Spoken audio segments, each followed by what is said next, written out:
Very good afternoon and welcome to a snowy Antholz in the north of Italy for day 2 of the Biathlon World Cup competition. Here a bit of a change from the beautiful sunny skies we had for the men's event yesterday. Well, the weather might not be quite so pleasant, but they've certainly lost on that front, but they've gained on the windy front because the wind has dropped right off and we're not expecting to see too much trouble in the range area. For this women's individual, 15 kilometres the distance, Frank Luck once again is on site, former German champion and multiple world champion medal winner. And here he is with his analysis of the day. He says, well, you can see from the pictures exactly what's happening. The wind came overnight, 10 to 15 centimetres of snow. So it's going to be a tough race for the women. He says in the shooting range the conditions much better. So in his opinion, he doesn't see the women having too many problems today. The results in Ruhpolding giving him his favourites for the day's race. He says Olga Pilieva may be one of the ones to watch. Sandrine Bailly of France, and of course once again he says watch out for the Germans, Diesel, Wilhelm, Henkel, Glago of course, who won the individual in Oslo. Well, he says the snow conditions could be an advantage for those who start a little bit later on, so all the favourites who've decided to go into group number 1 could be struggling, and there's a very disgruntled looking Katrine Arpel who has got to plough through this snow. Now it really is going to be tough for those at the front of the track, Mike. They're falloutting, as we call it. Well, big disadvantage for the likes of Pilieva, starting number 4. She was my favourite today, but this actually takes away from that. Ushi Diesel, she's going early. Sandrine Bailly and Glago in the top 15, and this really will make a difference. They all ski on the 3-kilometre loop, so as the race progresses it will become more compressed down. Well, just before we start, a quick bit of news from the Norwegian camp firstly. Liv Greta Poiré not racing today. If you were with us in Ruhpolding last week, you'll know that she decided not to race there. Her child Emma has been ill and she's been in hospital with her. Things looking up on that front, but Poiré deciding that she's not quite ready. She's not getting enough sleep, not fully recovered. So she's sitting out of this long 15-kilometre race. And I can't see Olga Zaitseva from Russia on the start list either. So she's obviously deciding that this will do her more harm than good. I think it's a very good sense from Liv Greta Poiré. We said in Oberhof, when she missed a few in the relay, that she needs a break. And in Ruhpolding it was an enforced break. But she's decided not to do this one. And I think that's very sensible. The press in Norway again saying, well, maybe she's overtrained. Why does she keep picking up injuries? And this will be a lovely little period of time for her to recharge and come back stronger. Well, the Norwegian team obviously hoping for their second successive victory, having taken the win in the men's yesterday with Ole Einar Bjorndal, and what a race that was. Almost, well, he said he did the perfect race in Oslo earlier in the year, but to race over 20 kilometres and to ski as fast as that and to hit the targets in difficult conditions with consummate ease, that really was the best I've seen from him. He's a master and he's getting stronger. As he ages, he's getting the experience and the depth of that experience, and he's a phenomenal athlete. I mean, he's almost getting so good that he's taking the pressure off himself. That was the only aspect missing yesterday. He came into the last shoot with a total of 2.5 minutes clear, so he could have afforded 2 misses and still won it, but he didn't need it. And we'll see if the Norwegians can go. Any of the Norwegians you fancy with Poiré absent? Any of them that stand a chance? Well, there's always Sjöholm and Istad. Although her shooting, Istad hasn't been performing so well in the last 4 races in the shooting terms. But and there's a couple of new Norwegians in there as well. -8 today, the wind, snow at -4. And the significant factor is the lack of heavy changeable wind on the range.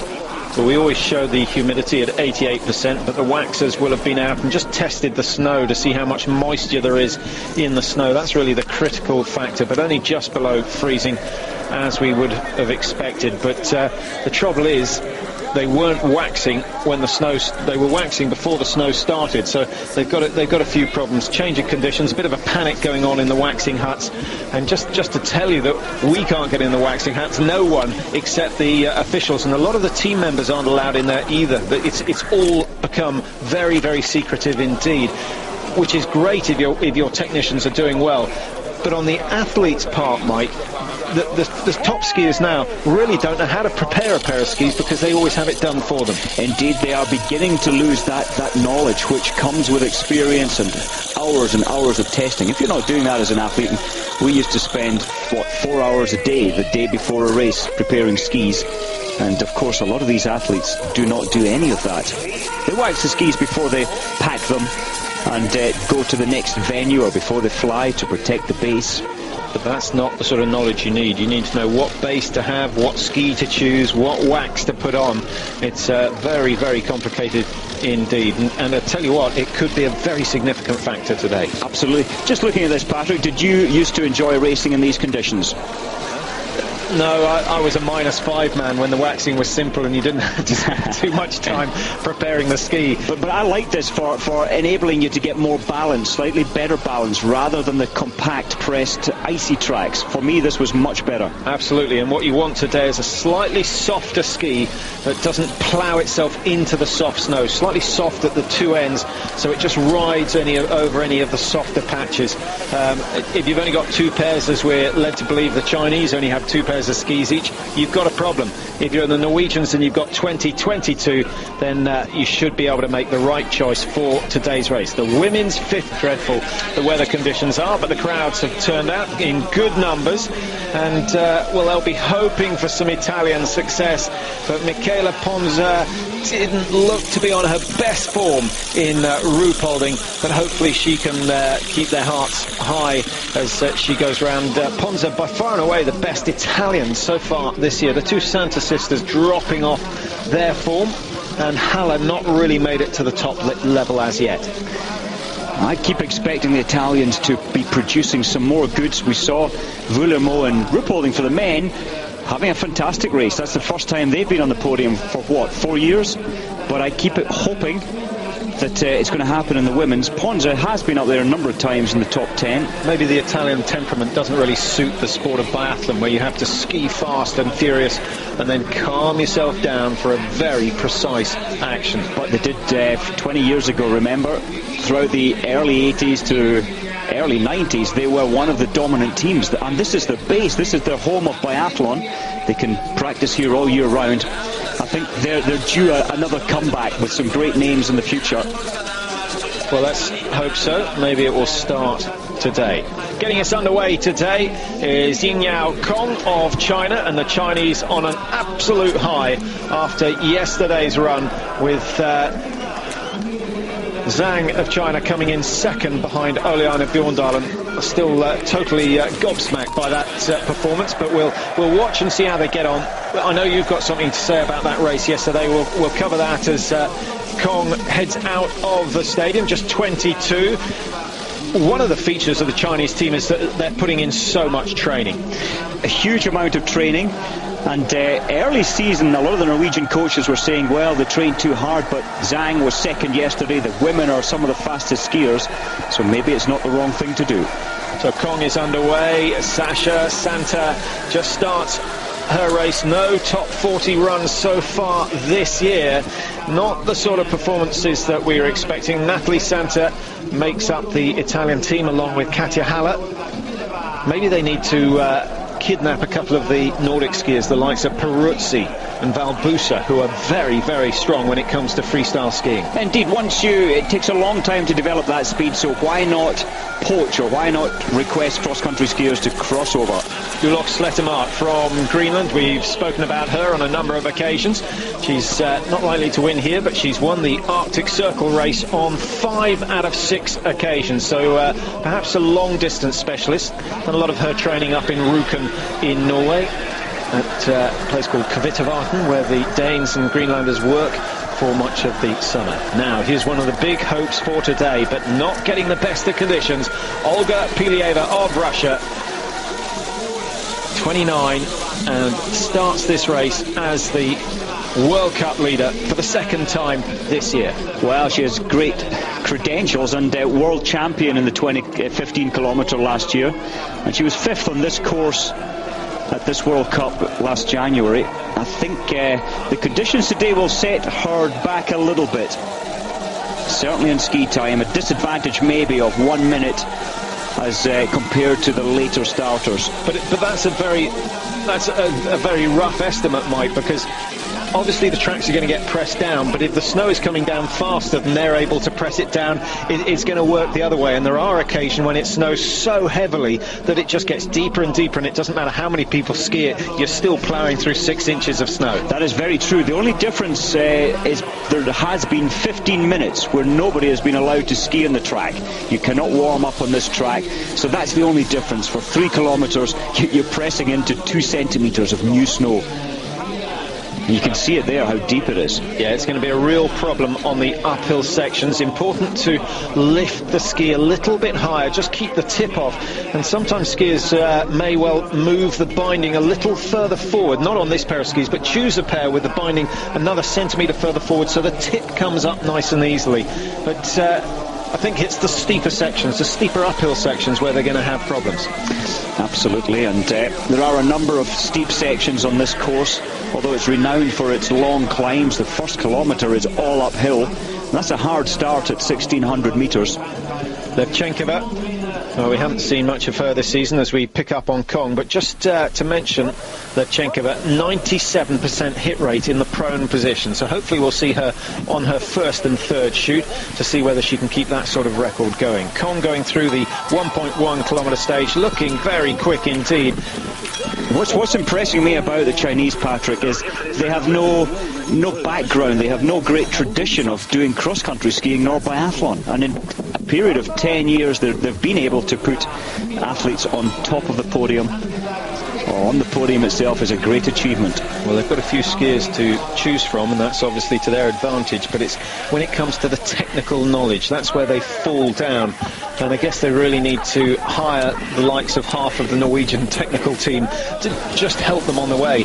And you mentioned an interesting fact about Zhang's skis yesterday. Indeed, he thankfully a Norwegian top-class waxer offered to wax his skis, and he said the skis that Zhang had that he was going to race on, a Norwegian tourer, if you're going touring in the mountains, wouldn't have used them. They were that bad, and he only had 2 pairs, so the Norwegian tidied them up, prepared them, and Zhang was delighted, and that gave him confidence, renewed energy.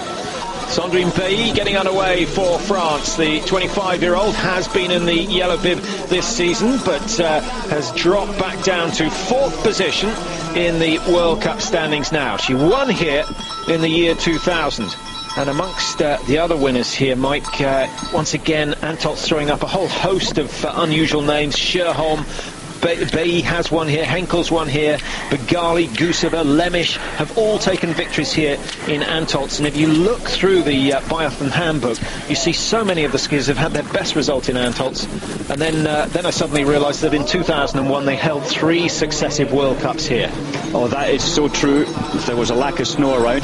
Martina Glago having some problems with snow. At the end of the barrel there is a snow cover, and also on the sides there's a snow cover, but when the snow is falling as heavy as it is now, it sometimes gets through, and very professional just to blow any snow out that is built up there while she's been waiting. But I'm surprised to see her put her mouth so close to it, because she will have left some moisture on the side, and if the snow gets on that, it's just going to stick to it and freeze. So maybe a good idea, but just not quite executed properly. Good point.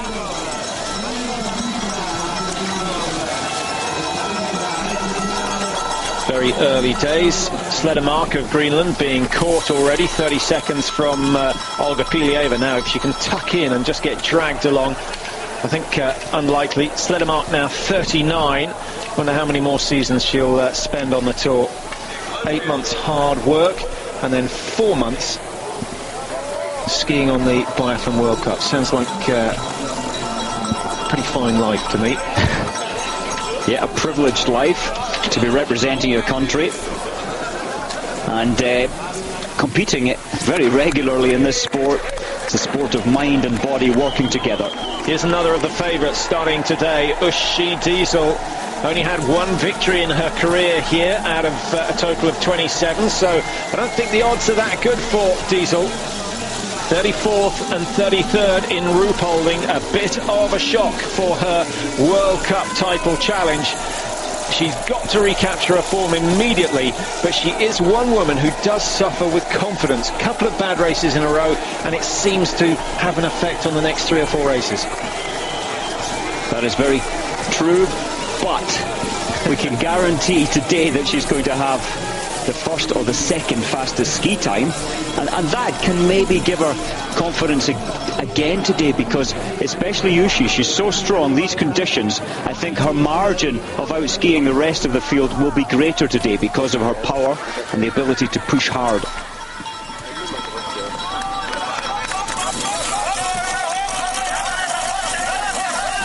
Good work rate from Olga Pilieva.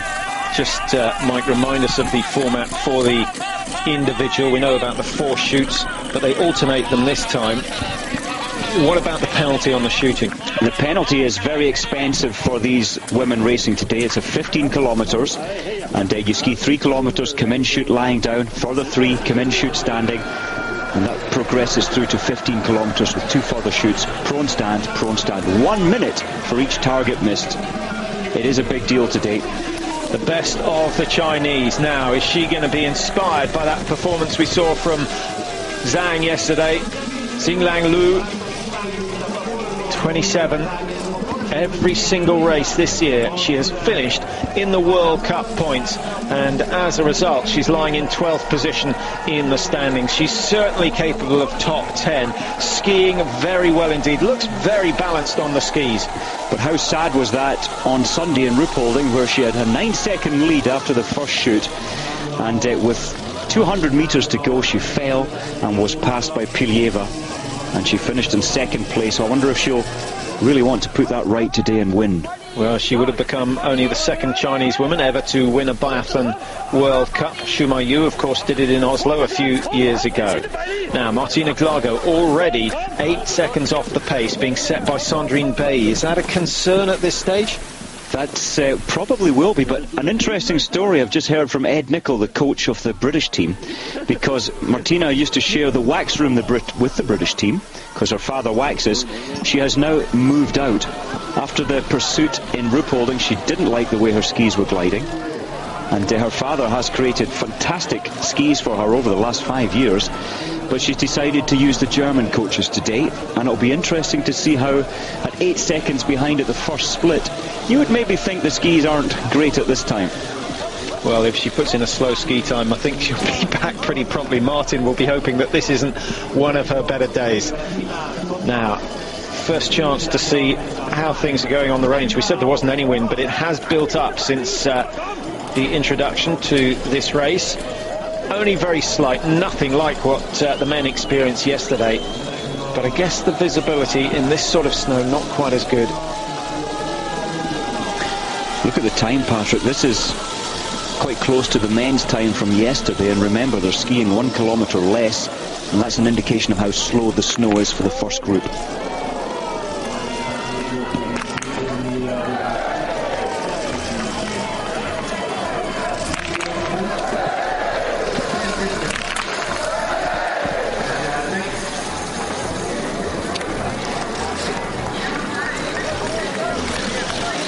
Does it affect the round if it's been in the snow? Not really. It doesn't affect it as it leaves the barrel. It affects it when you're trying to feed it into the chamber, and it can leave a little condensation in the barrel now on this next 3 kilometres, which may have a small effect on the first shot of her standing. So 1 minute added to Kong's time, and she sets the fastest pace, obviously being the first person through. We're waiting really for the arrival of Olga Pilieva. Right on cue, here she is, nice and steady as she comes into the range, but ploughing through the steep snow. It's still pretty hard work, and that could become a factor with the pulse rates a little higher than they would have chosen. Xinglang Lu looks to be skiing well, Mike. 3:14. She's not going to match the fastest, but she's gone into 4th place, just behind Martina Glago. Now, Kari Wilhelm, in her day, 2002, 2003, was perhaps the fastest woman on the tour. She's lost some of that, but she has improved her shooting. And I think today will suit her, because Wilhelm is another one of these very strong athletes. And in comparison to the rest of the field, her time will be good today. She won the relay in Ruhpolding, she won the sprint, she won the pursuit, so 3 victories in succession effectively for Pilieva. Confidence high, shooting very good indeed, and she's going to be well inside Kong's time. A bad shoot for Sasha Santa, 13.40, 3 misses in all that must be, unless she's skied very slowly as well. We'll just get an update on Santa's performance.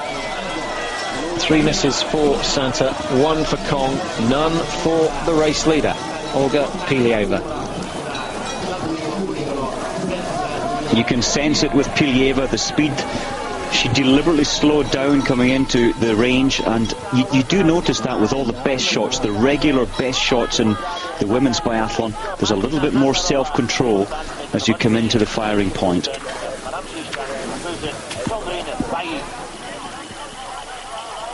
Well, these tight, twisty corners on this part of the range course will be easier today. You're not going into them with such speed. All credit to the crowd that have turned up. A little bigger than we had for the men's race yesterday in beautiful conditions. So maybe an indication that things are going to be fairly raucous over the weekend. Good programme of races coming up, sprints and pursuits on the Sunday again. And then, of course, the biathletes get a little bit of a break, and I think they'll need it by then. It's been a tough programme. 3 weeks of serious racing, then an opportunity to recharge their batteries before the next World Cup down in Italy, the pre-Olympics. Perhaps France's best chance of taking a win. The time is good. Still over a minute inside Olga Pilieva. Sandrine Bay setting the fastest time at 1.1 kilometres. Incredibly, Bali's time is 41 seconds ahead of Pilieva. Well, it's now that has now been cut effectively, and that was as she came into the range. Oh, pushing it too hard, I think, Patrick.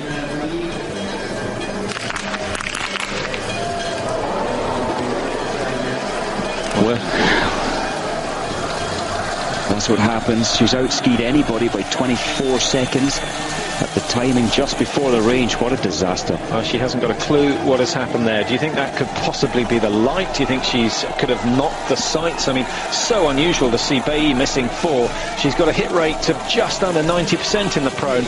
That's an extraordinary start to her race. It's unexpected. I think a factor could well be the lack of light. She can't figure it out.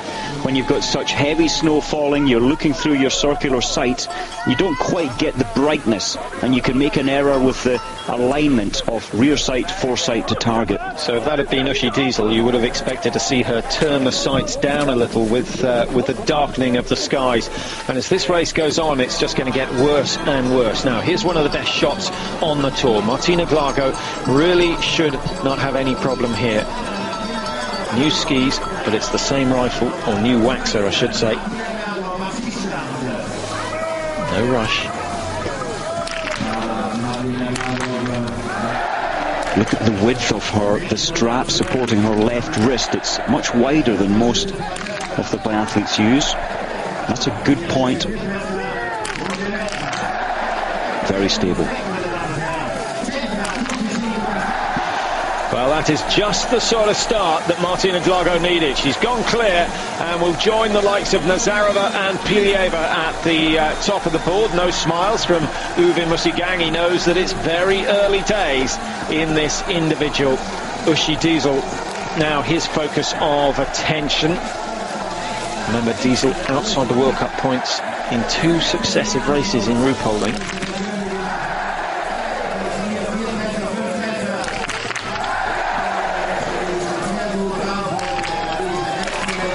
That's better, just what she needed, and she's very quick as well. Diesel will go ahead of Glago, whose lead is short-lived. Nazarova will be pushed down a third. Olga Pilieva, Mike, is some way off the lead. Possibly that she started slowly, or do you think that we're already seeing that effect of the fact that she went very early on? Quite likely, but I think Pilieva will pull back the time as the race progresses. She did take it very steady into the range.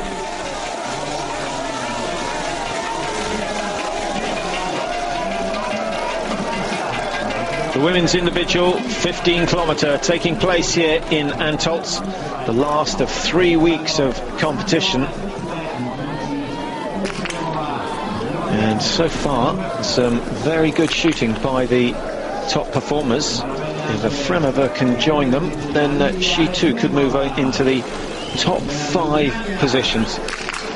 Norwegian fans will be glad to hear that Tora Berger has gone clear. Sonalina Perunka of Finland has shot clear, is in 6th place as we speak. And the Chinese might not having the sort of start we were expecting. Kong has missed one, is down in 7th. But the worst shooting of all coming from Sukidati of Japan. 5 misses, already 6 minutes 30 off the pace, and she's still got another 12 kilometres to go. It's tough when you make such an error in the first shooting phase, and it's a motivational factor as well. You know you've got no chance of coming in the top 30, missing 5 minutes or picking up 5 minutes penalty. So respect for her for continuing. Coaches do frown upon it though. If their athletes pull out of a race, it can then become a habit.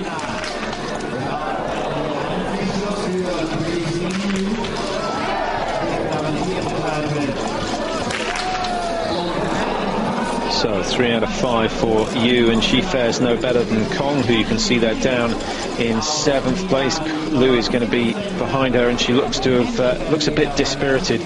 That's not the sort of attitude we've seen from her this season.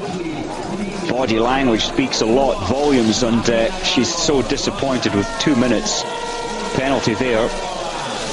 Just looking at this, Patrick, I can only remember once before when a race was cancelled, or should I say postponed during the race with heavy snow because you just couldn't see the targets. I'll tell you where it was. I think you're probably thinking of the Olympic sprint 1998 with Bjorndalen leading. Is that the one? Absolutely correct. And what a race that was. And then he came back the next day to win it.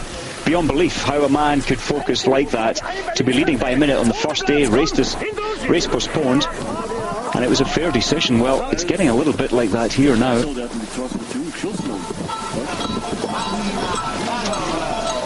Rico Gross's fan club, plenty of them around. Rico not having the best of days yesterday, finishing down in 20th position with 3 misses in all. 3 men shooting clear. Or was it just 2? We certainly know it was 3 men shot clear yesterday. Jano Prance of Estonia got a clear shoot, which got him, in fact, he just missed out on the World Cup points.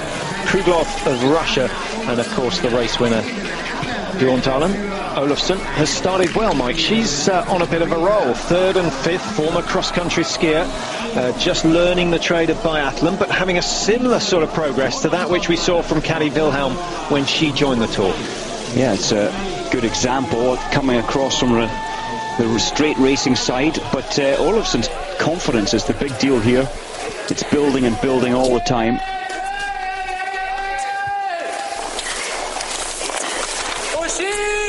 She working hard as ever. You won't be surprised to hear that her nickname is Turbo, and so far this season she's certainly lived up to that, been on great skiing form, and the shooting just fluctuates, but she's looked good so far today. Now Kong, 1 miss in the prone, still in the race with conditions like this.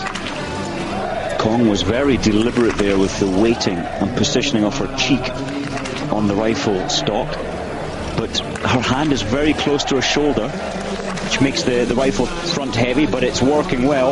Working very well. She'll be delighted with that. So 9 out of 10 for Kong, and maybe she's going to be the #1 performer in the Chinese team today. We've mentioned that Antholz is the highest resort on the tour this season at 1,600 metres. And certainly those that have done more altitude training will probably benefit. And we also mentioned, Mike, that if you do train up at altitude, you boost the amount of hemoglobin in the blood. And I was interested to read well, hemoglobin obviously made up of iron. You need iron to develop it. So if you're depleted of iron in your diet, then you're not actually going to develop the hemoglobin, therefore you don't get the benefit from the altitude training. Just wondering whether you used to eat a special diet when you headed to Ramsau and the Dachstein Glacier. Yeah, it certainly would take a lot of vitamin C. Look at Wilhelm. 4 penalties, her race is dead from now on. and body language speaks it. Yeah, when you're on a glacier camp, high altitude camp, you do need to be very particular with your diet, recovery. This is a vitamin C, and yes, we did used to take on iron as well, but not with the knowledge that it would assist our red blood cells, to be honest. But what good to know. What about the vegetarians in the team? Vegetarians in the team would have to always supplement with the diet for iron, and it's a good point, especially the women. Well, if you've got any tips for diet for Mike, give us a shout. We've set up a new website so you can get to us. The Eurosport message board not working quite as well this year. biathlonboys@hotmail.co.uk. So do get hold of us on that. We'd be interested to hear from you and try and answer any questions you have, or be interested to read your opinions of the racing and the racers as the season goes on. At this split, 4.1 kilometres, Uschi Diesel, we said she's very strong in these conditions. She's a clear 30 seconds ahead of Glago, second place. And if Uschi keeps on at this pace, she'll be a minute 45 ahead of anybody. But I'm quite sure that will change. Martina Glago, not sure what she's adjusting there. We did see one broken rifle yesterday. Was it Bilanenko who broke his harness? Yes, it was. Bilanenko broke the harness, continued to run through the race, but lost a lot of time. But in fact, didn't shoot too badly. He only missed 3, absolutely, but lost, I think, about 2 minutes stopping, trying to fix the carrying harness on his rifle. Now, Katrine Arpel, who for many has underperformed in her career, but she's been in the top 10 of the World Cup standings on 4 occasions over her career. So a class performer, but she's always seemed to have more potential than that. Oof. Well, she was too keen to get out and get back onto the skis again. We are losing light here. Yeah, definitely, and we've still got a long way to run. 101 starters, so 50 minutes between the first starter and the last, and then of course the 15 kilometres should take around 42, maybe 43 minutes. What do you think in these conditions? Well, I think we're going to be closer to 48, 50 minutes today, because the snow is still piling down. Nazarova, that was a fast shoot. Total of 26 seconds. Pilieva has come out. We'll just update you on the standings after the first shoot, if we can, just to let you know if any of those we haven't seen are coming up. And just a reminder that Emma Fowler is back in action for the British team today, going at number 35. She's out on the course and has been looking increasingly confident as the season has gone on. So we'll try and track Emma's progress as well. Well, look at the snow, but if anybody can hit 5 out of 5 standing, my money would go with Martina. But it is tougher than when she normally comes into the range. And again, it's the aspect of the reliable shooters. They take their time, build a good position. Runke settled nearer the camera than Glago, and of course Uschi Diesel also coming in for her second shoot. 5 out of 5 for Glago. You're spotty on, Mike. She's clear so far, and with that shoot has made herself one of the clear contenders. Olga Pilieva's time of 20:43, a clear shoot for Pilieva, but noticeably the Russian not skiing as quick as she was last week. I wonder whether she's saving something for the last 2 laps. Glago comes out 20:35. She's got the lead by 7.9 seconds. Outstanding run. Remember, of course, she leads the individual standings, having won the only individual race we've had so far this year, that taking place in Oslo on the second week of competition. Should see Uschi Diesel coming out. In fact, there she is. She's shot 12 seconds faster than Glago, but she missed 2 targets. That's 2 minutes penalty. Well, she's still not out of it. Of the women out there, I think Glago perhaps the only, Diesel perhaps the only person who can miss 2 and still have a chance of winning. Yeah, I would certainly agree with that. with the wind being a lot less today. I think we'll see, what, 4 or 5 people shoot perfect. Remember, most of the top seeds going in Group 1. Just looking down Group 2, surprised to see Linda Sjöholm of Norway starting number 64, so she obviously chose to go a little bit later on. Maybe she thought it would be quicker. And then Katrina Holovichova of the Czech Republic goes number 65, 1 place behind Sjöholm. So they'll keep the race alive for a while, but there's no one, Mike, in the last 2 groups who really stands a chance of winning this race today.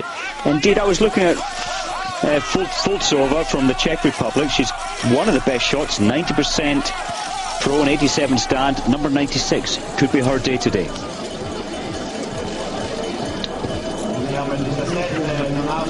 Xinglang Yu of China, a very poor start by her standards. Now, she's got to keep this run going of finishing in the World Cup points on every race, and she really can't afford more than 4 misses today if she's going to achieve that. Lou does a lot of visualization training in the evenings, extending her training, but only the mind. And it works. Most teams putting in 2, possibly 3 training sessions in a day. The Chinese going for 4. Sometimes 4 sessions, 1 before breakfast, 1 in the morning, 1 afternoon, 1 in the evening. Now Oleana Bjorndalen does that as well, and Chepikov has done that in the past when he moved down to the club Sirdal in south of Norway. They were amazed with the amount of hours Chepikov used to put in. 3 sessions a day, sometimes 4 hours on roller skis. Andrea Henkel coming in. Can she make it Germany 1, 2 and 3 after the first shoot? Certainly she's quick enough to get inside Glago's time, but she's going to have to go clear and fast. Oh, what a shame. Henkel's chances, well, she hasn't thrown them away completely because it's very early days here in Antholz, but just rushed that last shot, and we've seen it from a couple of the athletes already today. Too quick to get the first one away, too keen to get the last one down. Anna Olofsson, good start so far. Well, her weakness in the shooting department is the stand. She put it together well in Ruhpolding.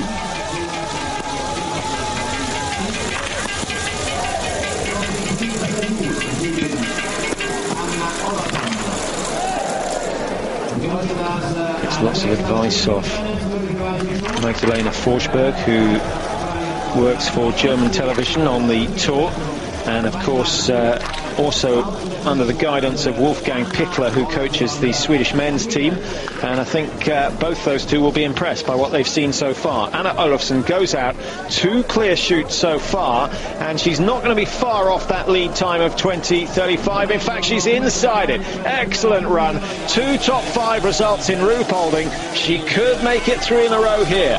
Olofsson, absolutely from strength to strength each race.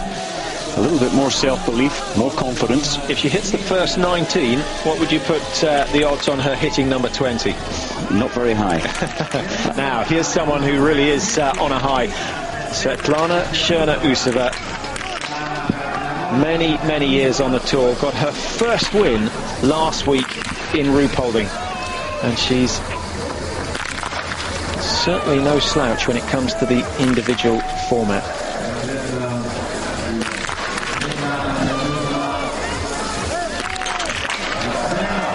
Very positive start.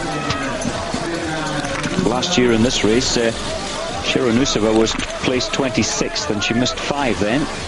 But that was good, clear conditions for shooting. A lot of competition in the Russian team now. I noticed that Ishmaratova, after a bad spell, is out of the team. Cherna-Usova didn't race from Ostersund right the way through to Antholz.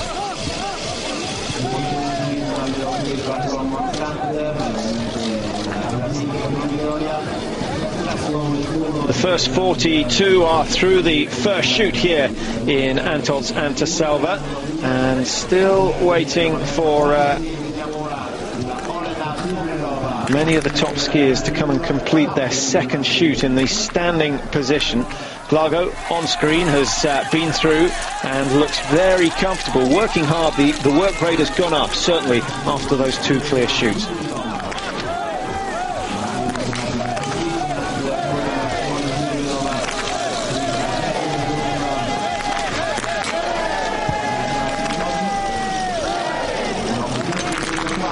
Great to see that from Zubrilova. Her form has been getting better.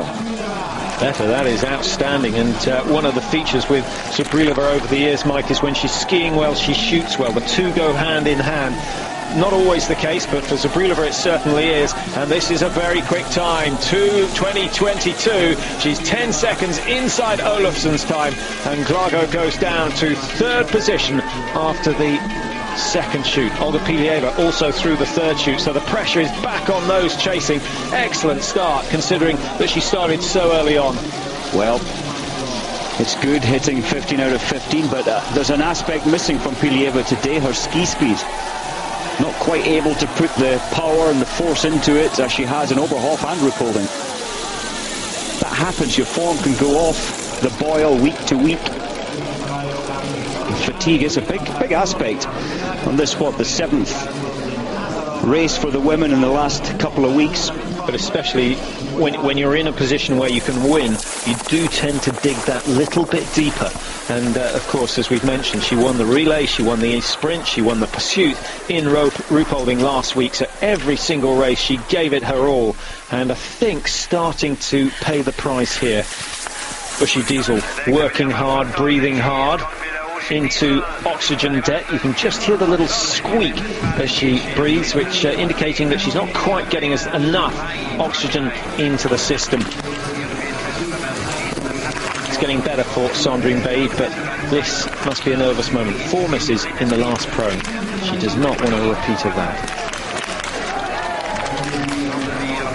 As she skied around, the coaches did inform her where her 4 targets missed, and she's adjusted the sights for that. She had no knowledge when it was actually happening. He's radioing out to the support members on the course, and you need that. You've got to have that. Back up. Into third for now, but she will lose positions. Going back to the first shoot just to see if anyone else is coming up unnoticed. Of course, the director focusing on the lead skiers. It's still Diesel, Denkinger and Glago. I think we need to watch out for Simone Denkinger. That's a great start from her. Skiing well, shooting clear on the first shoot. And Mike, the top 18 after the first shoot have all gone clear. The only person who's missed one who's in the top 20 is Andrea Henkel, lying in 19th. That just emphasising the importance of shooting well despite these poor light conditions. Martina Glago managed to stay with Uschi Diesel in that loop, but Uschi has caught about 12 seconds off her from when they left the range the last time.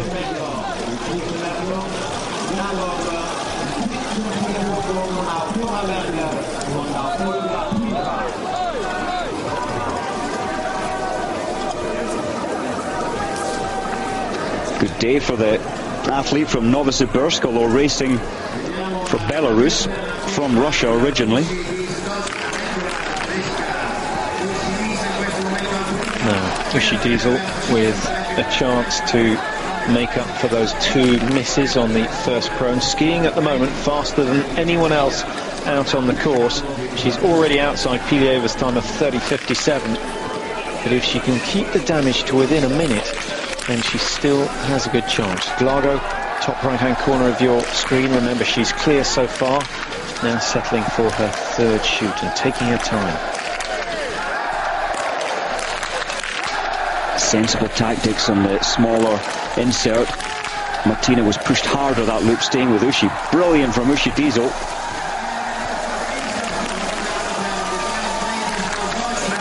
Slow and deliberate from Glago. You have to respect her nerve. That's exactly what we saw from the top men yesterday. Diesel's gone clear, gained back a couple of seconds. I think Glago will be a bit surprised to see that her teammate has broken away, but Glago won't worry too much. There's her score, 0-0-0. Everybody's dream. She's 2.3 seconds inside Pilieva. That is going to be a fascinating situation should they both go clear after the fourth shoot. It now looks that Pilieva was skiing very intelligently the first couple of loops, taking it easy. Now she's picking her pace up as Glago's apparently beginning to slow down a little.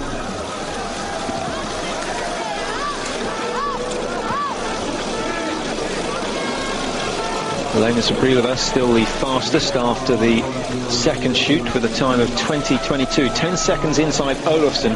Olofsson approaching the range shortly for her third and crucial last prone shoot. And she had 3 seconds in hand over this woman, Martina Glago.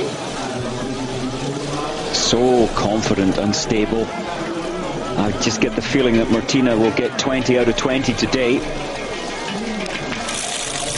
Brankovic, Slovenia, just gone out after her second shoot, 0-0. But 55 seconds off the pace. Switch back to Xingyang Lu. Now, first shoot was a little bit of a nightmare, and she's made a mistake there, just losing one of the rounds.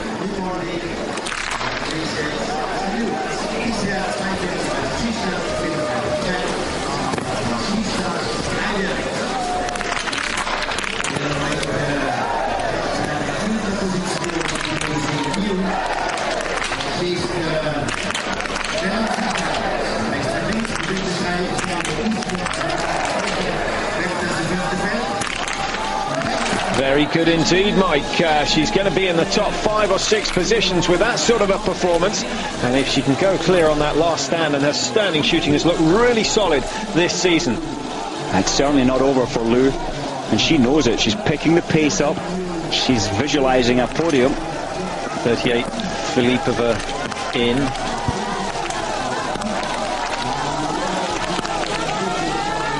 Elena Zabrilova coming in wearing number 25 for her third shoot in a minute, and Olofsson started 2.5 minutes in front of Zabrilova, so should be in any second now. Just waiting to see a sign of her coming under the road and up into the stadium area.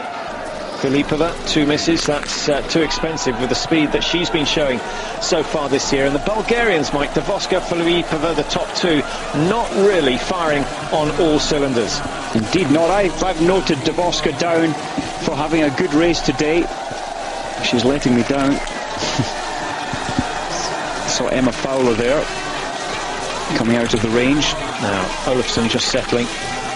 First shot has gone down. Good news if you're a Swedish fan. And the second shot going very well. Koblar, who has won here in the past, 3 wins in her career, all of them in the individual, so this is very much her discipline. Olofsson stays clean, joins the likes of Pilieva and Glago to go clean after the third shoot, and this could be a challenging time. Olofsson down 10:22, Mike, 26 seconds off the lead, but still that nervous standing shoot to come. 24.1 behind. Any chance of winning this one? There certainly is. Olofsson, as I say, she's building self-confidence and self-belief. She just has to get it out of her mind that she can win this one as she comes in to shoot her standing.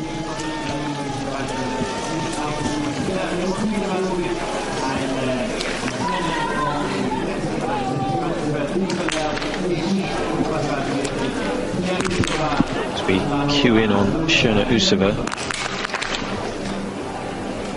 A little off the pace. Very wide spread of the left hand.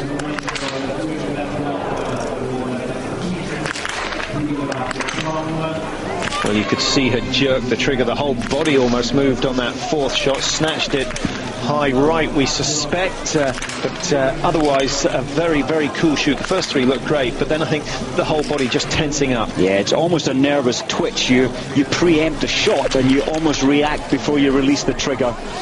I thought she was going to get 5 with 5. Linda Scherholm starting number 64. We mentioned that early. Very surprised to see her going late, considering she's ranked in the top 6 of the world, and all those in the top 30 can go in whichever group they want. So you suspect that Scherholm chose Group 2, unless the Norwegians said, well, let's spread our talent out. Let's put Ishak Christiansen in Group 1, Scherholm in Group 2. That's a possibility. Yeah, I think a wise decision. The weather was given to all the team captains, and yeah, they decided that Scherholm should go second group. I think that is a factor. Now, Glago, Pilieva and Olofsson all clear after shoot number 3. Here is a chance for Elena Zabrilova to move ahead of the whole lot. She's still 31 seconds inside Olofsson's time.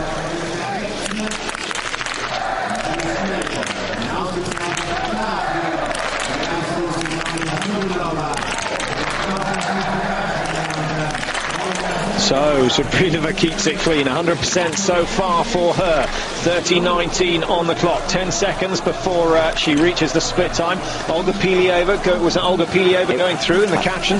That was a clear for Pilieva, 0-0-0-0. So 20 out of 20 for the World Cup leader. What a way to start. Is she going to make it 4 successive wins? Zabrilova looking competitive, 41:09. The pressure is back on those starting later. I'm sure they'll get some sort of news about the progress of Pilieva. There she is, 3:42 inside Kong's time. Another astonishing run. Krugloff yesterday, Pilieva today. Well, Pilieva's paced this race perfectly. She's now got 3 kilometres left to ski, and she's really going flat out for the first time. Now, Mike, we need to catch up on Olofsson. I think certainly I made a mistake on her 3rd shoot. I have a feeling she's still in the top 3 of the standings. She's actually in 2nd now, 2 seconds off the pace set by Zabrilova. So Olofsson has picked the pace up in the closing stages. Pilieva now forced down into 4th place. But as you know, she has a slight advantage because she's cleared the last 5 targets. And she's only 28 seconds off the pace. So if the 3 above her should miss, then she's still got a very good chance of winning this one. Indeed, and that's what makes biathlon exciting. You know that some athletes have still to come through, like Bailly, but she's missed a further 2, 4, 5, 6, 8 penalties for the French woman. That is a disaster. Just looking at a later starter coming in, Natalie Santer. She's in 3rd place after the first shoot, just about to come in for her 2nd shoot. Good news for the Italian. Well, good news so far, but this year's records really wouldn't suggest that Santa was going to remain clear for the whole race. Emma Fowler has missed 1 shot after the first shoot. Mike, 2:19 behind. Not a bad start, still up in the top 45 of the field. 1 again for Emma in the 2nd shoot, so placed 30th at the moment. Excellent stuff. Good effort. We'll watch her progress as the race goes on. As we said, she started number 35.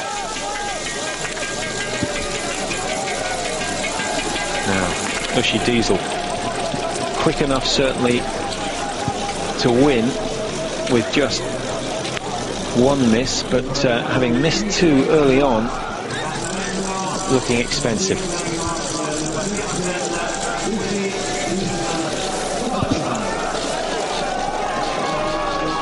So the German fans will be enjoying this. They've got Diesel coming in just in front of Martina Glago. Glago started 1 minute in front of Diesel, so Diesel certainly skiing well enough, but 2 misses, proving very expensive. That snow is getting deep now, Mike, on certain parts of the course. Now,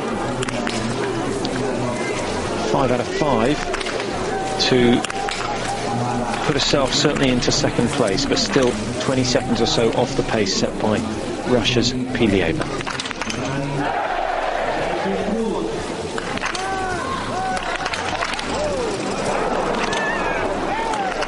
She could have still won if she'd hit 5 out of 5 here, but it's not likely nor possible now.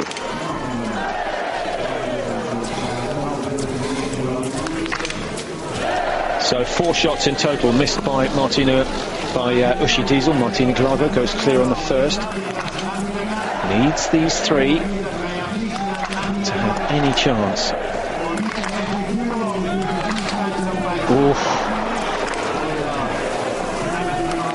She hit 20 out of 20 in the individual 15 in Holmenkollen. I thought she was going to do the same. Disaster.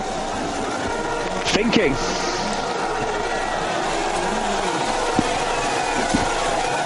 Well, what a shame for Germany. Diesel misses 2, Glago misses 2, and suddenly from having 2 top 3 contenders, they find themselves a long, long way adrift of Olga Pilieva, who leads 43.10. The time for Glago, 2 minutes, 1 second off the lead, and the advantage swings to Russia and Sweden, of course, with Olofsson, and of course Elena Zabrilova, who's yet to come in. Tora Berger, 0-1-1, another good performance by Berger. She's up into the top 25 of the World Cup standings, and I think she'll be aiming at something like the top 15, top 20 for the end of the year, and certainly good progress being made by her. Oh, the way Berger's skiing today, and we saw it in Ruhpolding, we saw her picking up in Oberhof.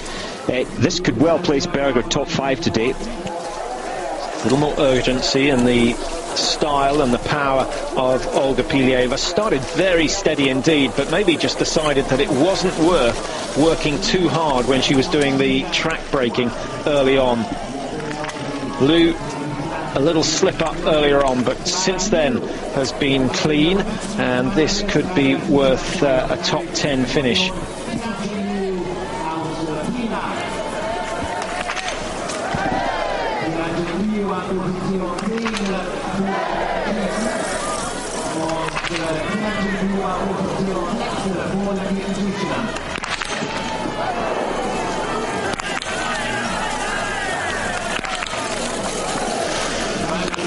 Disappointment, very disappointing indeed. She's been very solid in the standing position, but maybe fatigue getting to Lou. Here comes Olga Pilieva, the shooting all completed for her, and she's managed to clear all 20, the only woman to do so far. At the other end of the scale, we mentioned Sukadati early on, who missed 5 in her first prone. She only missed 1 in the second prone, but has missed a total of 9 targets, along with Avery Sau. So some of these very experienced athletes, Sandrine Bailly included, Mike, have missed a massive targets.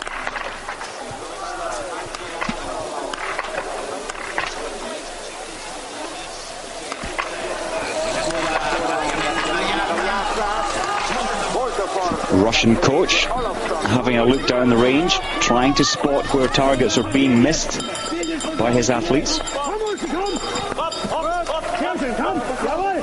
Incredible length of stride from Uschi Diesel. This flows up the steep uphill sections now. Moment of truth for Anna Olofsson. Chance of getting her first ever World Cup win. Needs them all.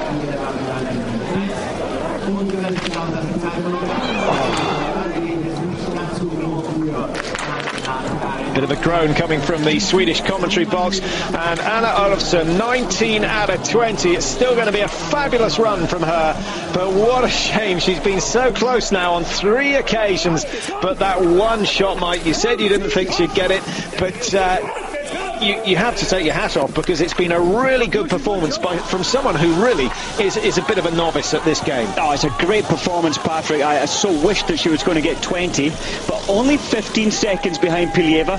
Do you know what? I think she can still come through to take victory. Although she's number 20, it may well stay for the whole length of the race. Well, she's skied 45 seconds quicker than Pilieva over the first 4 loops. She's got to do more on the final loop. Maybe that sort of situation is the inspiration she needs, but Pilieva certainly looks to have picked up the pace over the closing stages. We'll get a lap time or a split time at 14.8 with just 200 meters to go, and Pilieva a mile inside Kong now. She has built that lead over this last leg. 4 minutes inside the fastest, but Olofsson just 15 seconds to make up in 3 kilometers. It's possible, but very, very tough. Well, 5 seconds a kilometre, that's a big ask at this level, where the athletes are the best in their country, the best in the world.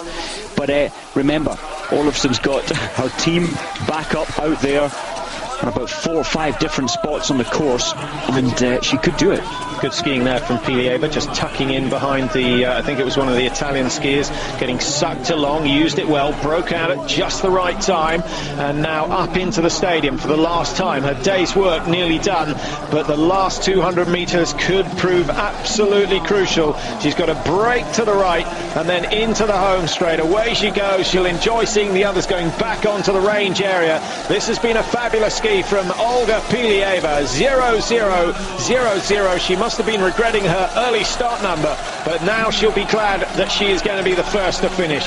Brilliant performance so far. Anything under 51 minutes is going to be useful, and she's going to be well inside that time. Look at the deep snow, hasn't been skied on this line that she's taking into the finish, and you can tell the depth of the snow. Slight disadvantage. That's possibly the winning time today. Now, Elena Zubrilova is someone who could upset the odds here. 2 shots to go. Fastest skier so far. All important final shot.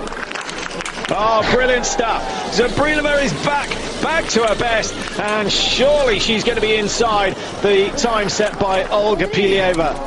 Well, Pilieva's had enough wins this year. She doesn't really need to worry about the progress of Zubrilova and Olofsson as far as the World Cup standings go. But look at that time, 40.28. She's 40 seconds inside, which is around 250 metres, maybe even 300 metres ahead of the likes of Olga Pilieva. Zubrilova won't throw that away. Well done to the Belarusian girl. She's been around a long time. She's been fourth so many times at major competitions, in World Cups. This is a great performance today, Patrick. And, well, I said Pilieva's was unlikely to be beaten, but this time of Zubrilova will be unlikely to be beaten. Well, she went clear in the sprint event in Ruhpolding, and Zubrilova has gone and done it again. So her recent shooting record, very good indeed.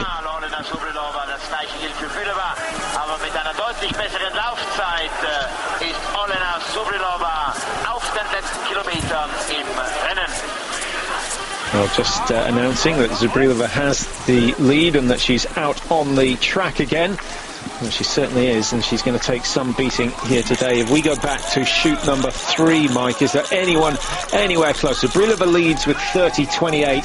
Olofsson, Glago, Pilieva, we know all about. Tora Berger down in 6th. She's gone through the final stages. There's no one really. Simone Denkinger, a good early start, but threw away 2 shots in the 3rd shoot. Her challenge has evaporated, and I really can't see anyone else there who's going to challenge. Brankovic, Slovenian, she's in 9th. No, in fact, she's missed 1, 0-0-1, 2 minutes 20 off the pace. It's looking pretty good.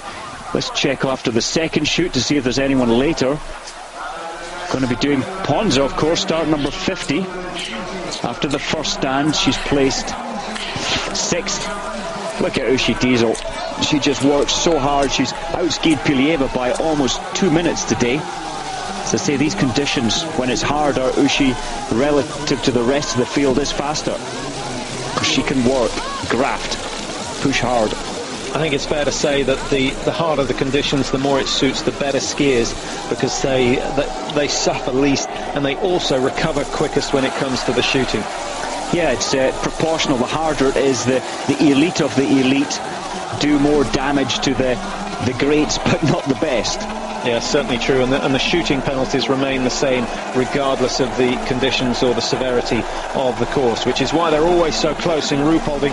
Antholz, the margins tend to be much, much bigger, as they are today. Diesel in 2nd place, 52.41, but 2 minutes 11 behind the time that currently leads by Olga Pilieva. And it's going to be Elena Zubrilova, we feel, who's going to come through. A bit of a tongue twister. 48 seconds inside now, Mike. She's starting to gain time. We were waiting for the arrival of Glago and, of course, Anna Olofsson of Sweden, who sadly missed 1 shot on her last shoot. In comes Glago, 52.15. Goes ahead of Diesel, the best German on the day so far.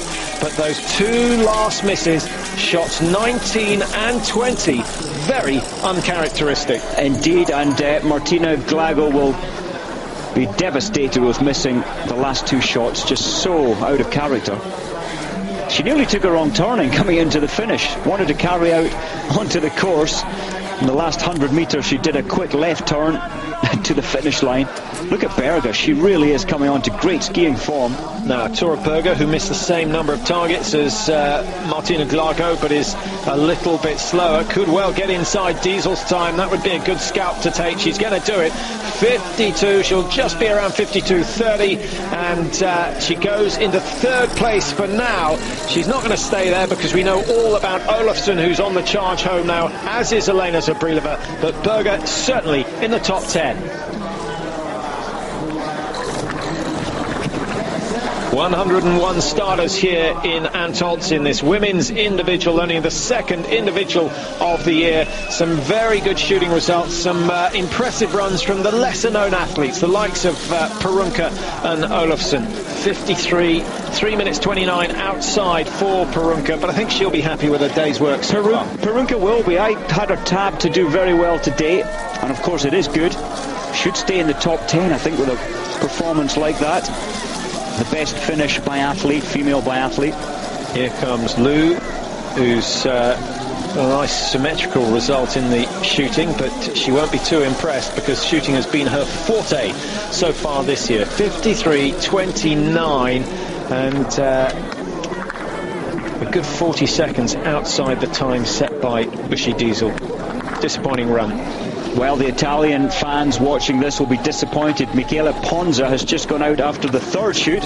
It was 0-0, but then she missed 3 on the second prone.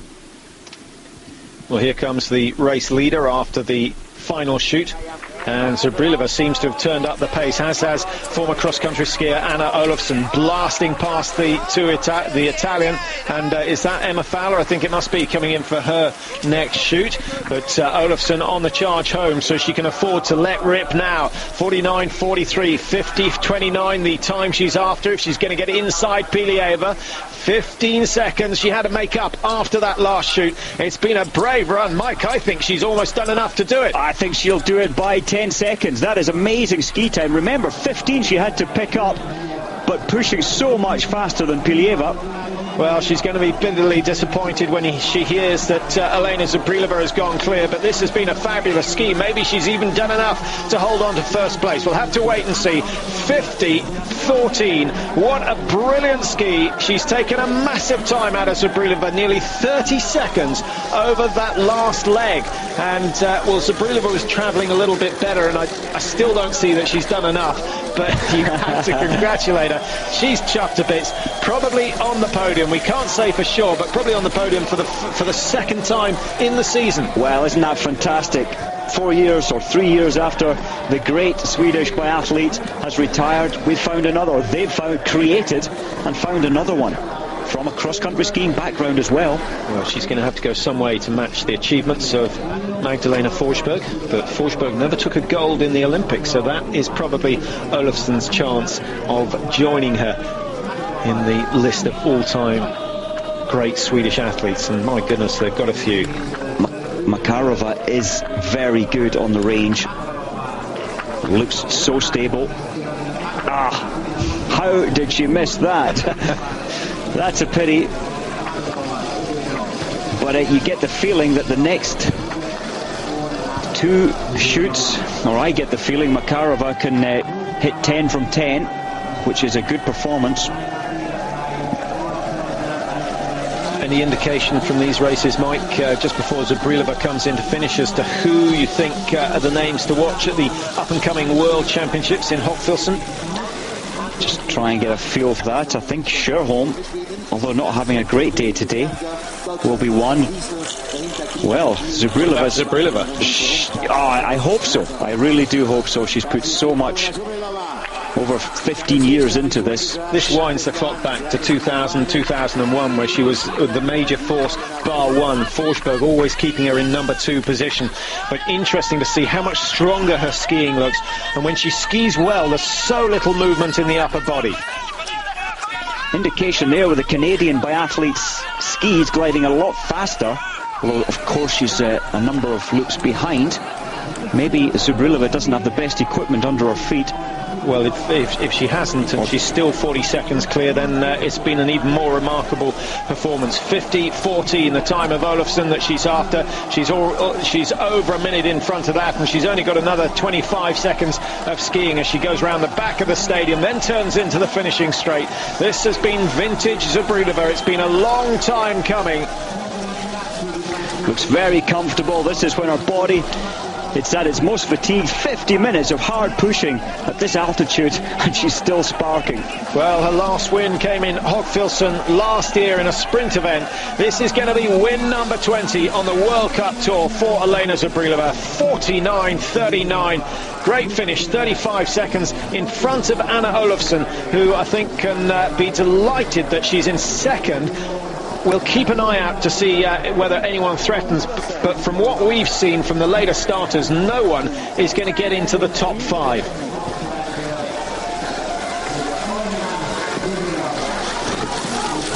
.46, Simone Denkinger started very well, was skiing fast, but you can see for yourself mistakes in the second and third shoot.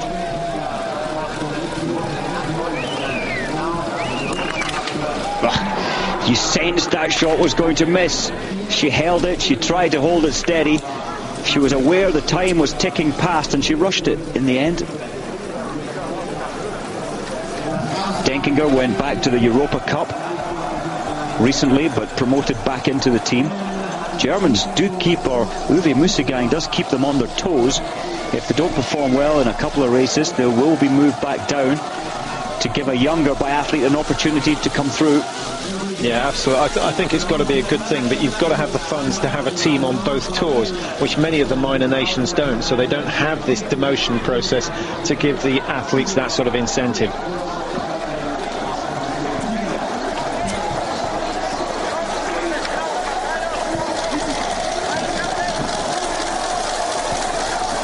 Katrine Arpel coming in to finish 5 misses in all, 5 minutes added. It's a good ski time. If she'd gone clear, she would have been sub 50 minutes, which would have put her in the lead, but that hasn't happened. She can take, I know it's two sports, Mike, but she can take some consolation from the fact that her skiing is back on form. Now all she's got to do is tighten up the shooting. She can take consolation from that. I mean, let's be honest, it's difficult looking through your sights today. We've seen a number of athletes doing it perfectly. It's not the most ideal day to be on your top form in shooting. So Katrine should be happy. I think Katrine Appel's skiing time is the second fastest so far. Well, here are the standings at the finish. Do remember that the top seeds all going early on today, so there aren't going to be too many changes. Zubrilova, Olofsson, Pilieva, the top 3. Glago just missing out with those 2 misses, shots 19 and 20. Tora Berger, another excellent run from her, just 250 off the pace, ahead of the great Uschi Diesel, who missed 4 targets but is still lying in 6th position. Didn't see much of Florence Bavrel, but she's gone well, got herself into 7th position, but with only 1 miss. She's 3:44 off the pace, 2:40 slower. She's a kilometre slower than the best. Yes, indeed. It's a pity for Bavrel Robert, because she is, and has been over the last 10 years, the best shot in female biathlon, but missed 1 today. Doesn't quite have the ski speed. Never feel that happy with Elena Zubrilova's downhill skiing. I think she needs to be punching that right arm forward. Doesn't look that confident on the skis. You see the twist of the shoulders, really should be rotated slightly the other way to counteract the forces, and then she'll get more power through the legs. So maybe that's why her skis weren't gliding as quickly. Quite possible, not getting enough speed from the hill. That is a problem when it's snowing like this. Your glasses get covered in the condensation, but it does hurt your eyeballs when you're skiing down the fast hills and all this snow is hitting your eyeballs. Your eyes go red, your eyes are painful at the end of the day, and it can affect your shooting. Just looking down, Rachel Steer has gone out on her last loop, missed 4, down in 24th. Emma Fowler has gone clear in the last 2 visits, only missing 2. That's a fantastic result for Emma, 25th at the moment. Now, if she can get herself World Cup points, that will be a major achievement. So, Mike, I'll leave you with the task of watching out as we go on through the programme. just to confirm, and if we don't find out today, then we'll obviously let you know tomorrow. The men's sprint event tomorrow starting at the same time. Maybe a delay with the weather conditions due to change again, but we really, it's just potluck. We have to wait and see what we get, but I'm sure they'll get the races underway. Fog is the biggest problem, but because of the wind in this part of the world, it doesn't tend to settle in this range too often. No, there has been a number of occasions when it was cancelled. I think maybe the last time was 15 years ago because of the fog here, so it has happened. And it's unlikely this snow is going to continue falling like this till the men start tomorrow. Simone Denkinger pushing really hard. Really important that she gets a good race today. She's needs to be in the top 4 of the German team to guarantee selection for the Hochfilzen World Championships. She was 4th last year, in fact, here last year, Simone Denkinger. That was the first really good sign we saw from her. And then, of course, she went and got another 4th at the World Championships in, I think it was the mass start there. Possibly even a couple of 4ths, like Zubrilova the year before in Hanti-Mansisk. I seem to remember Denkinger suffered that same, the worst result you could say on the at a World Championships, in that you're not quite on the podium, just seconds away from it. And winning a medal. Was 4th in the mass start, 3rd in the relay, so she got a medal for that. So I won't forget her smile in a hurry when she crossed the line in that relay event. Here we go with Brankovic on her home stretch. 2 misses in all, which is pretty much standard today. Albina Akhjatova on her final shoot now.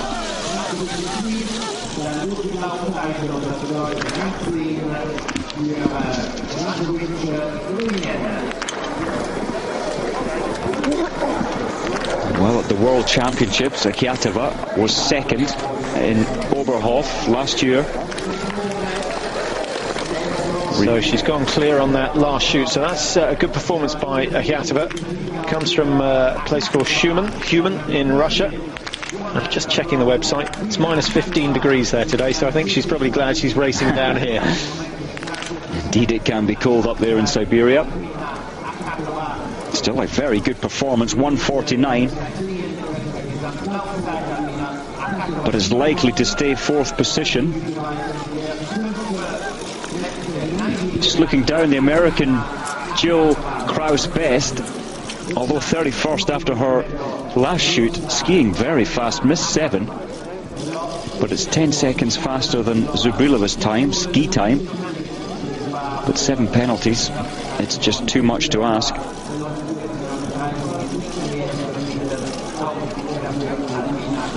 Do you think we'll ever see the Americans as a major force on the tour, or they're too big a disadvantage being on the other side of the pond and not in enough contact with the world's best? That is a factor, but I don't think they have any excuses for not being up with the best in the world, given that they have so many centres of excellence. You've got Lake Placid, you've got Salt Lake City, you've got, let me think, in McCall there's a base. In Colorado there's a base. They have so many great facilities. Yeah, but they also have so many sports that the Americans go in for. Whereas in Scandinavia, this is certainly one of the top sports. In Norway, it's now the top sport. In Germany, it's the most popular winter sport. So many of the winter athletes, the very creme de la creme, are heading the way of biathlon. Whereas in America, that certainly isn't the case. Yeah, that is a huge factor. But the likes of Rachel Steer living up in Alaska, and it is a good ski time. They're able now to ski like the best, or ski as well as the best. It's the shooting that lets them down. So that is an area that is, I think, easier to work on than getting absolute top speed. It's a God-given talent, and also a lot of training from a young age. Jay Hakkinen is now placing himself. He's had his 2nd result in the top 15, so he's guaranteed a place at the Olympics. Yeah, that happened in Ruhpolding last week. They do have 1 or 2 top biathletes. Svetlana Chernousova.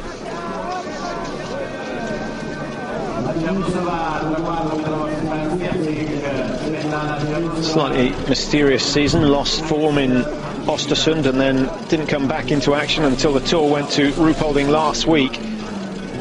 But certainly the 34-year-old is showing what she's capable of. with 3 misses, still possibly going to finish in the top 10. Almost certainly she'll be in the top 13, ahead of Lou with 53.29, just inside that. Good finish from Shona Usova, and she goes in 8th position for now.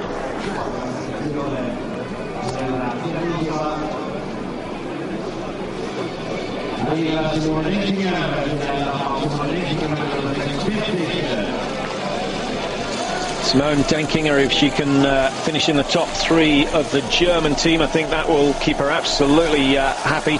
She's behind Glago, who we know is up in the top 3 at the moment. Diesel is in 6th position, and Denkinger just outside that time. It's been a good run, 4 misses in all. What's impressed me, Mike, is that she's skiing so much faster. The shooting not brilliant at the finish, but had she gone clear, I think this would have been one of the fastest times.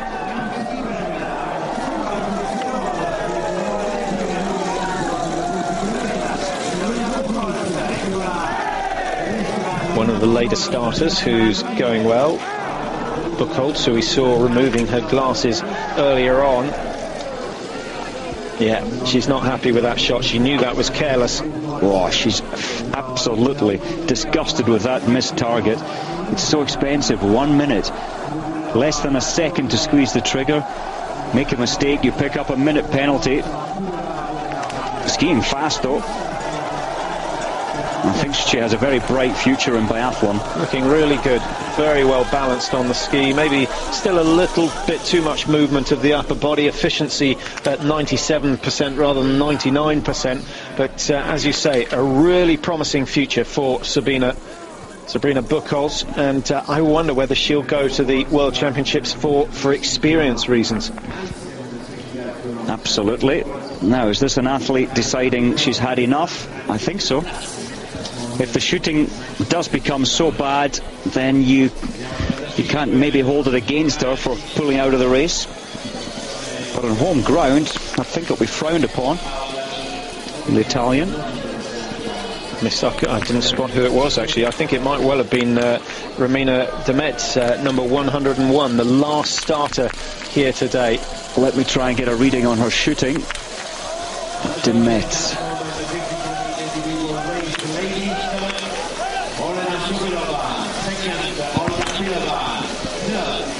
Oh, the young Hao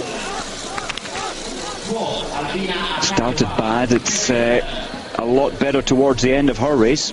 Skiing fast though.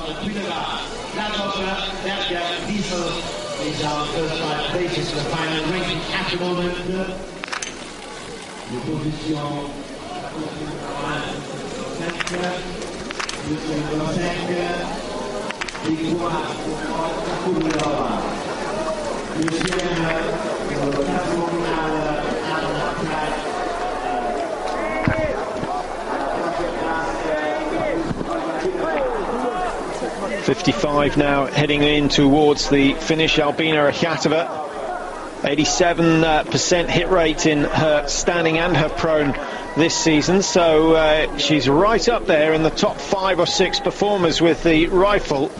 And Akhmatova looks to be skiing a little bit better today, so maybe we'll see something special from her over the next couple of days. A sprint and a pursuit still on the card for the women. They'll take place on Saturday and Sunday respectively, and the men of course racing in the sprint tomorrow and then the pursuit on Sunday, so a little bit more of a break for them.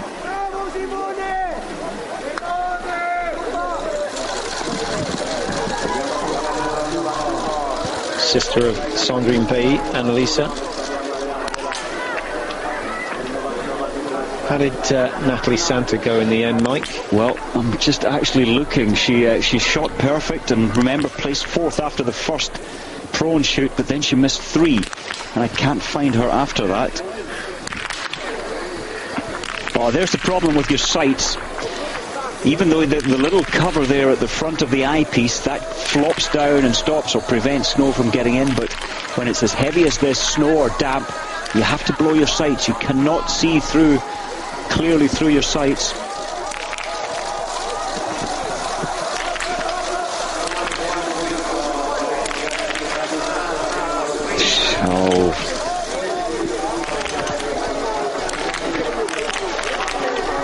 There's so many factors to deal with. You're out of breath, your heart is thumping in your chest, which moves the rifle, and now there's snow, the sights can get blocked up, so you really have to be a thinking athlete to deal with all these situations that are happening as you go along.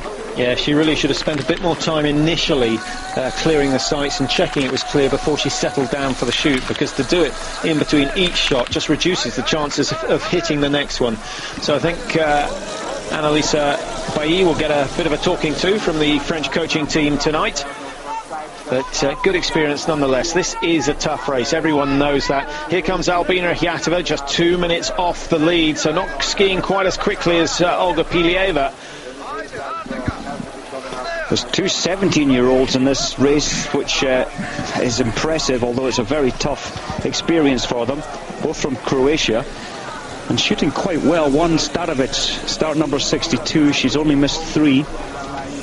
1-1-1 and still out on the race.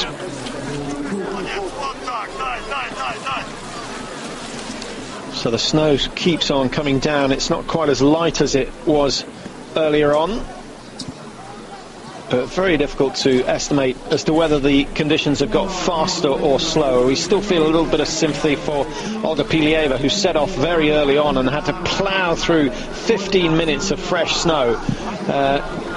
Do you feel there's been any advantage getting an earlier or later start? I think middle of the field, when the track has been skied in by the most people, would have been the best position to go today. The snow, let's face it, has been equal from beginning to end. First loop was a little bit slower for the early starters. And of course the later starters have more split times to work off. They know what to chase. Not always an advantage when it comes into shoot if you're thinking about trying to be quick. But Hyatova has done well. 2 minutes outside the lead. She's gone into 4th place, just behind her teammate Pilieva.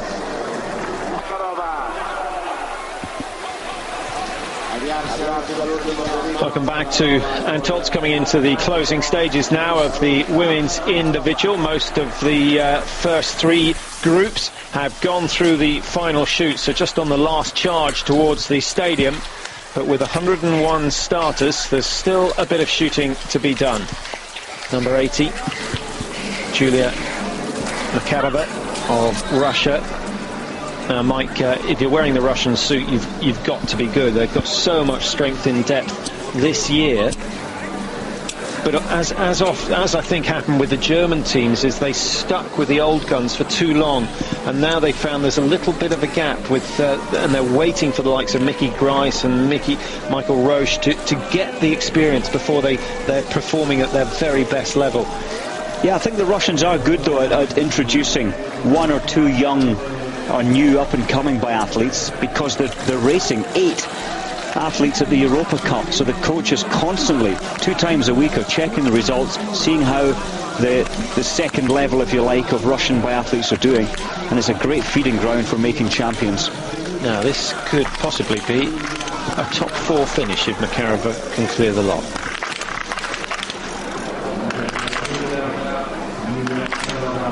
Same problems as Bailly. It really does put you off. You're not getting a clear circular vision through your rear sight, and it affects the lighting and the sighting, and that was a problem.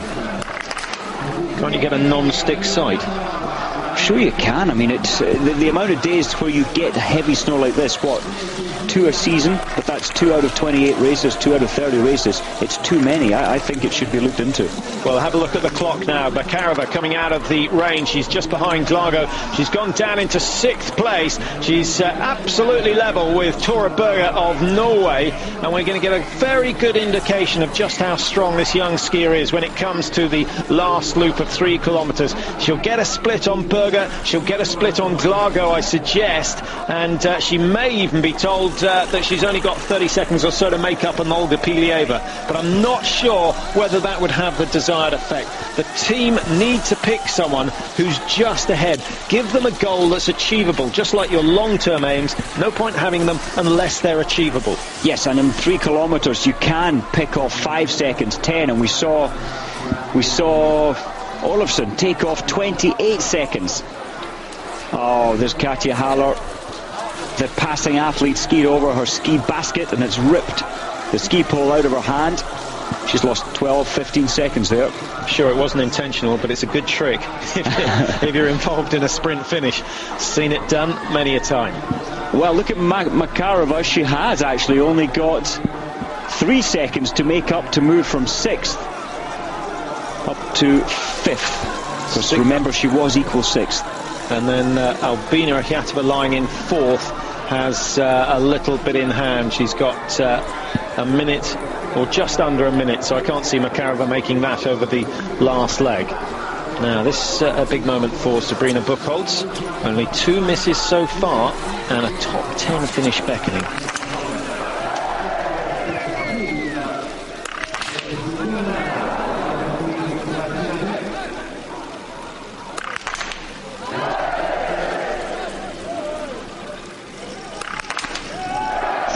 That's close. Down goes number 5. Good clean hit. 4 out of 5. Buchholz is consistent, but a top 10 finish has gone with those misses. But still, valuable World Cup points coming her way. She's just trying to make a bit of a name for herself, catch the eye of Uwe Mussigang and say, look, I'm worth taking to Hochfilzen, because when I'm really on my best form, I can win you top 5 results. Yeah, it's a great learning curve for Buchholz here. We know she's been good at the Europa Cup, but establishing herself now halfway up the points. Top 30 get points, and she's placed herself there. Top 15 as she leaves, 14th place. Skis very like Kati Wilhelm, same sort of build as Wilhelm, and I think in a couple of years' time she's going to be immensely strong, and that may be when we see her taking World Cup wins.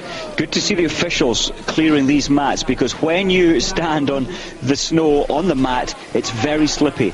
Your skis feel as if they're moving around under your feet, so they're doing a fantastic job, as Antholz always does, in staging the World Cup. Sorry, Mike, we need to see how Makarova's doing. She was just 4 seconds behind 4th place. She's gone through 46.14. Is she gaining, losing? How's it going? 1/10 of a second on Berger's time, but she still has to find a further 4 to beat Martina Glago. So she's gone ahead of Tora Berger of Norway. She's certainly picked up the pace. Another 4 seconds to catch Martina Glago. That is the challenge for Makarova. Glago didn't seem to finish that quickly, so I think there may be a possibility coming up into the stadium she can at least gain 2 or 3 seconds. That's what she's going for. 5th definitely sounds better than 6th in a World Cup, although it is still brilliant.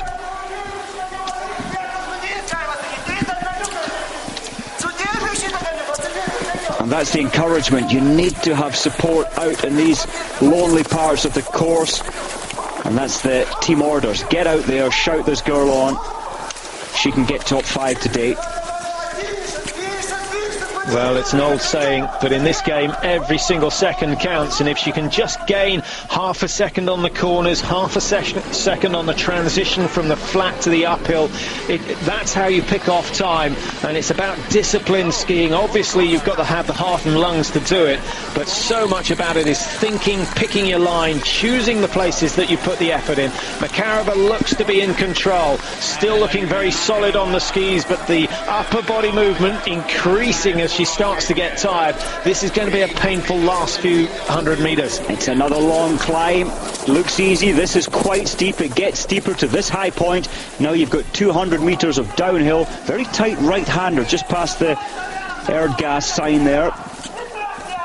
Do you know, Patrick, I think the snow's just become the flakes are a little bit bigger and a little bit wetter, and that creates suction, so I think you could say the tracks are just a little bit slower. That's a disadvantage for Makarova compared to Glago, who was number 12. Only a degree or so's variation in the temperature throughout this race, but it can make a difference. Chance now to see one of the young Norwegians being given some World Cup experience. There's Emma Fowler's position, 37th. Fantastic, well done Emma Fowler after the 4th shoot.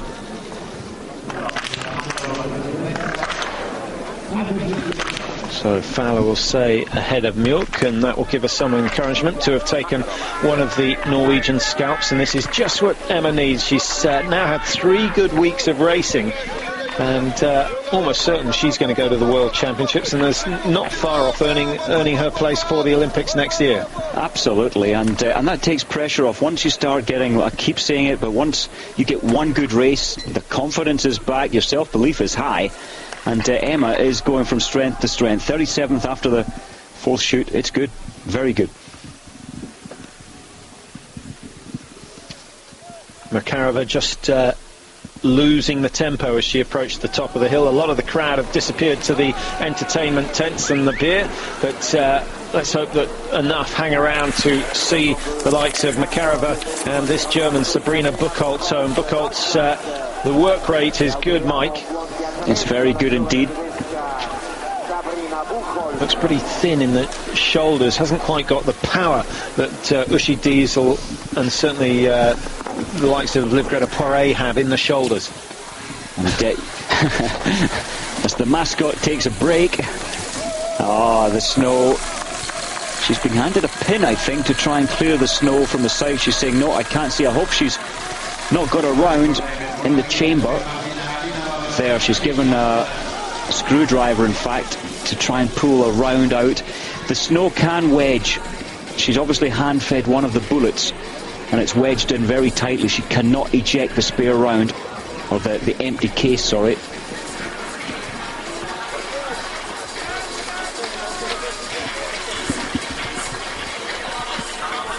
Well, there'll be one or two athletes who are glad to finish the day's race. Number 85 is Martina Helinarova of Slovakia. She's going to have another go, I think. Team spare rifle coming. Yeah.